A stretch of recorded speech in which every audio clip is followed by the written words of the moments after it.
இயேசு கிறிஸ்துவில் அன்புமிக்க எனதருமை சகோதர சகோதரிகளே, இந்த நாள் நம் ஒவ்வொருவருக்கும் ஆண்டவருடைய அருளை தருகின்ற நாளாக அமையட்டும். ஜெபிப்போமா. அன்பு தெய்வமே, இதோ இந்த காலை வேளையை உம்முடைய கரத்திலே தருகின்றேன். ஆண்டவரே, இந்த இறைவார்த்தையை கேட்டுக்கொண்டிருக்கின்ற மக்களை ஆசீர்வதியும். இந்த இறைவார்த்தையின் அருளும் ஆற்றலும் இவர்களுக்கு கிடைக்கட்டும். ஆண்டவரே, இவர்களுடைய இல்லங்களை ஆசீர்வதியும், இவர்களுடைய பிள்ளைகளை ஆசீர்வதியும். ஆண்டவரே, உம்முடைய அருள் கரத்தால் இவர்களை தாங்கும். இந்த நாள் இவர்களுக்கு மகிழ்ச்சியின் மனநிறைவின் நாளாக இருக்கட்டும். உம்முடைய அருள்கரம் தொடர்ந்து இவர்களை வழிநடத்தட்டும். ஆமீன். அன்புமிக்கவர்களே, இன்று நாம் தியானிப்பதற்காக எடுத்துக்கொண்ட இறைவார்த்தை தொடக்க நூல் 5ஆம் அதிகாரம் 8-9 இறைவார்த்தைகள். நோவாவுக்கு ஆண்டவரின் அருள் பார்வை கிடைத்தது. பாருங்க, முதல் இறைவசனம் எவ்வளோ அருமையா சொல்லுது. நோவாவுக்கு ஆண்டவரின் அருள் பார்வை கிடைத்தது. ஏன் அவருக்கு அருள் பார்வை கிடைத்தது என்றால், தூய்மையோடும் நேர்மையோடும் குற்றமற்றும் நோவா ஆண்டவரின் முன்னிலையில் இருந்தார்.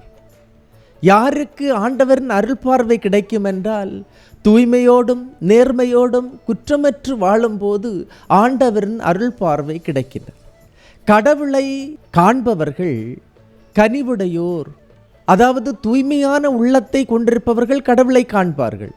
கனிவுடைய மக்களும் கடவுளை தரிசிப்பார்கள். இரக்கமுடைய மக்கள் கடவுளை கண்டுகொள்வார்கள். நீதிக்காக போராடுகிறவர்கள் ஆண்டவருடைய சந்நிதியிலே இளைப்பார்வார்கள். அன்புமிக்கவர்களே, தொடர்ந்து வருகின்ற இறைவார்த்தையை பாருங்க. தம் காலத்தவருள் நோவா நேர்மையானவராகவும் குற்றமற்றவராகவும் நடந்தார். நோவா கடவுளோடு இருந்தார். அன்புமிக்கவர்களே, தன்னுடைய சமகாலத்திலே அதிகமான மக்கள் இருந்த நேரத்திலும் கடவுள் பக்கம் இருந்தவர். அதாவது நோவா கடவுள் பக்கம் இருந்தார், கடவுளும் அவர் பக்கத்திலே இருந்தார். என்ன காரணம் என்றால், இரண்டு காரணங்கள் அன்புமிக்கவர்களே. ஒன்று என்னவென்றால், நோவா நேர்மையானவர், இரண்டாவது நோவா குற்றமற்றவர். இந்த இரண்டும் கடவுளை தன்பால் ஈர்த்தது. நோவா எப்படியோ வாழ்ந்தவர் அல்ல, தார்மாறான வாழ்க்கை வாழ்ந்தவர் அல்ல, தான் தோன்றித்தனமான வாழ்க்கை வாழ்ந்தவர் அல்ல. அன்புமிக்கவர்களே, நேர்மையாய் வாழ்ந்தார், குற்றமற்றவராய் வாழ்ந்தார். இன்றைய உலகம் நேர்மையாய் வாழ்ந்தால் அவன் பிழைக்க தெரியாதவன், அவள் பிழைக்க தெரியாதவள் என்று உலகம் சொல்லும்.